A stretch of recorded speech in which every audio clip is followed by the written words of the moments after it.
Vamos a hablar acerca del concepto y la estructura de la personalidad, hablando en un primer término de una definición muy sencilla de personalidad, cómo está integrada, y después la segunda parte la vamos a dedicar a hablar, a continuar explayándonos en este tema de la personalidad, pero ya desde el punto de vista y desde el psicoanálisis, que es aquella teoría que fue elaborada por Sigmund Freud, que es quien nos habló del inconsciente, del preconsciente, de la conciencia y luego en su segunda tópica del ello, el yo y el superyo. Pero eso lo vamos a dedicarnos a eso en la segunda parte. En primer lugar, digamos que la personalidad es la forma, los modos en que se manifiesta y se realiza la persona en el mundo.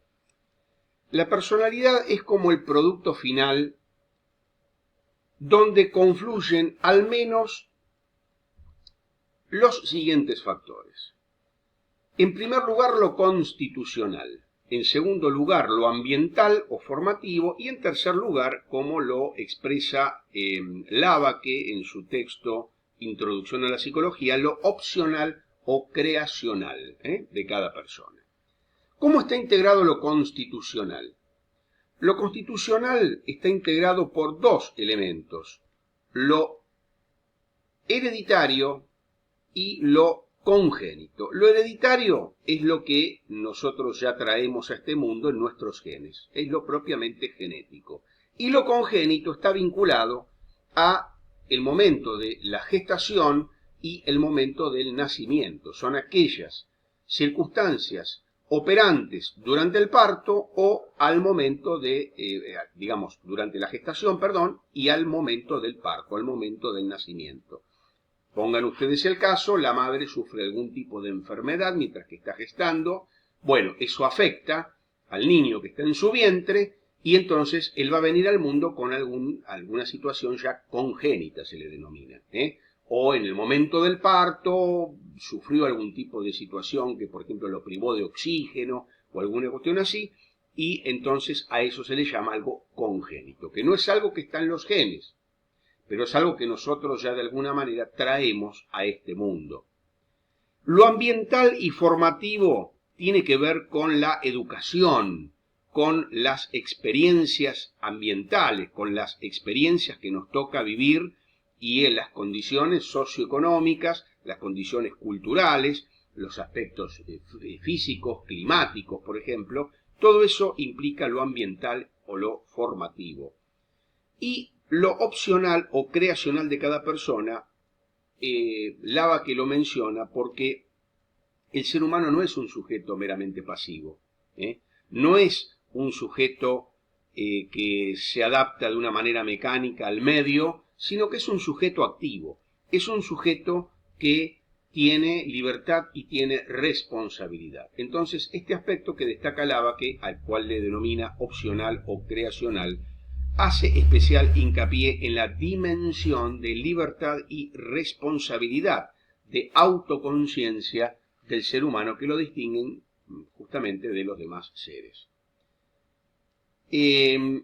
Hay tres conceptos aclaratorios que es bueno mencionar en este momento, cuando hablamos de la personalidad, que son el concepto de temperamento, de carácter y de personalidad. Es para no confundir o no usar indiscriminadamente estos conceptos. El temperamento es el modo absolutamente espontáneo de reacción que se deriva de la constitución orgánica de la persona. Es algo propiamente orgánico. Por ejemplo, la velocidad de reacción a los estímulos. Por ejemplo, el modo o el nivel emotivo que tienen las personas, la resistencia. Esto tiene que ver, entonces, ligado a lo orgánico, le llamamos temperamento. El carácter es aquello que la educación y otros factores formativos han modelado en nosotros sobre la base del temperamento. A esto se le llama carácter. Es el resultado de nuestra educación, de nuestra interacción con el medio, de las experiencias vividas. Esas experiencias vividas van forjando, se dice, nuestro carácter. Y la personalidad es la reelaboración e integración de todo lo anterior en un determinado proyecto de vida. Carácter más temperamento integrado en un todo con el proyecto de vida explícito o implícito de la persona conforma la personalidad. Supone la visión personal de la realidad, la elección de determinados valores, aquellos que le dan finalmente sentido a la existencia, sentido a la vida. La personalidad implica la adhesión existencial a un determinado proyecto de vida. Dicho esto, y estamos tratando de resumir lo más posible, ustedes luego podrán formular preguntas aclaratorias o leer la bibliografía donde esto está más desarrollado. Vamos a referirnos a los niveles del psiquismo humano. Niveles del psiquismo. Tenemos que hacer una referencia previa a este neurólogo, médico neurólogo llamado Sigmund Freud, que produjo una verdadera revolución en el campo de la medicina y de la psicología.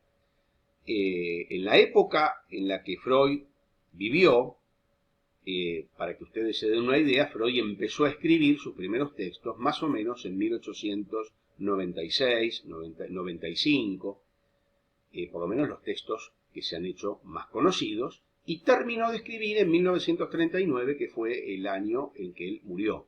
Entonces, su obra es bastante extensa a través de todos esos años. No es sencillo de leer a Freud, no porque sea difícil de entender, porque él escribía de una manera que realmente resulta placentera de leer, ¿no? Pero porque la dificultad está en que él a lo largo de su obra cambió varias veces su teoría, modificó, perfeccionó, corrigió, ¿no? Él tenía esa honestidad intelectual, podemos llamarle, de reconocer sus errores, modificar. Entonces hay conceptos, hay palabras que tienen significados diversos según la etapa, el momento de la obra de Freud. Si hablamos de inconsciente, el término inconsciente, un término muy típico del psicoanálisis, no tiene el mismo exacto sentido al comienzo de la obra de Freud, a la mitad o al final.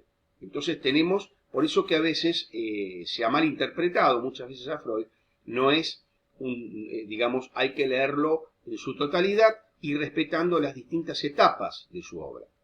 Bien, en la época de Freud, la filosofía consideraba al ser humano algo, digamos, como exclusivamente racional y consciente. Por esta razón quedaban sin una adecuada explicación muchas conductas que no responden a este presupuesto del ser humano exclusivamente consciente y racional. Entonces aparece Freud, a quien se ha considerado en muchos aspectos el padre de la psicología profunda, que va más allá de la conciencia y de la racionalidad, sino que va más en profundidad, por eso se le llama psicología profunda. Él descubre la existencia de distintos niveles en el psiquismo. No está solo el aspecto racional, como hasta entonces se había estudiado. Recordemos que el primer laboratorio de psicología, fundado por Wilhelm Wundt, en Leipzig, en Alemania, en 1879, específicamente se encargaba de estudiar la conciencia, las percepciones, y bueno, toda una serie de cuestiones que tenían que ver con los procesos conscientes. Bueno, Freud descubre la existencia de distintos niveles en el psiquismo y particularmente el nivel de lo inconsciente. Es allí donde Freud va a centrar su atención, en los procesos inconscientes. A partir de estos primeros descubrimientos de Freud, formula la primera teoría sobre la estructura del aparato psíquico. La primera teoría a la que se le llamó la primera tópica. Así es como aparece en los textos de psicología. Recordemos que Freud utiliza términos como aparato, psíquico, partes, tópica en el sentido casi como si fuera algo físico, pero Freud está usando los términos de su época que tienen que ver con la física de su época. En realidad no tenemos que pensar que aquí se trata de una verdadera máquina formada, integrada por partes. Cuando hablamos de los tres niveles del psiquismo, no estamos hablando que son cosas, son lugares de tipo físico, son más bien funciones, son más bien funciones de nuestro de nuestra mente, de nuestro aparato psíquico, como le llama Freud, que podríamos decir de nuestro psiquismo, porque no se trata, como les digo, de un aparato realmente en forma literal. La primera de las tópicas, en esta primera teoría de Freud, él nos habla de tres instancias: inconsciente, preconsciente y consciente. Freud pone su atención específicamente en lo inconsciente hoy por hoy, porque ya había otros autores que habían hablado de la conciencia, y también había otros autores que habían hablado del subconsciente, no lo vamos a negar, no es Freud el primero en hablar del inconsciente, no, había otros, pero ya vamos a ver cuál es la particularidad de la teoría de Freud. El inconsciente designa el sistema que está constituido por ideas, aspiraciones, sentimientos no asumidos o reprimidos, y que por eso mismo no pueden acceder al sistema consciente, por estar reprimidos o no asumidos, quedan marginados del dominio del sujeto. Aquello que no conocemos de nosotros mismos, queda marginado de nuestro dominio. Freud dice que este inconsciente es la sede de los impulsos, luego le va a llamar pulsiones, impulsos innatos, genéticos o heredados, que son la base más primitiva de nuestra personalidad. El inconsciente también es la base de la tendencia fundamental a la vida, pulsión de vida le va a llamar luego Freud, que aspira a esa realización plena de la vida, pero también de tendencias que se oponen a ello, a la cual Freud posteriormente, no ahora, le va a llamar pulsión de muerte. En el inconsciente están los recuerdos, los deseos reprimidos, que por el momento, al no poder ser asumidos y elaborados por la conciencia, están allí desplazados, marginados. Ahora, estos contenidos inconscientes siempre están queriendo acceder, están pujando por llegar a la conciencia. En esta lucha por acceder a la conciencia se genera un conflicto. Recordemos que se desplaza a lo inconsciente aquello que yo no quiero asumir de mí mismo, aquello que me resulta penoso, aquello que es inconciliable. Freud le va a llamar de esta manera representaciones inconciliables con el yo, con mi autoimagen, con lo que yo considero que es bueno y deseable y moral. Entonces, estos impulsos, que son contrarios a todo esto, buscan salir a flote y se genera un conflicto. El concepto de conflicto es fundamental en Freud. Y se terminan haciendo presentes, pero de una manera desfigurada, de una manera camuflada, de modo que no los terminamos de reconocer. Aparecen en distintas formaciones.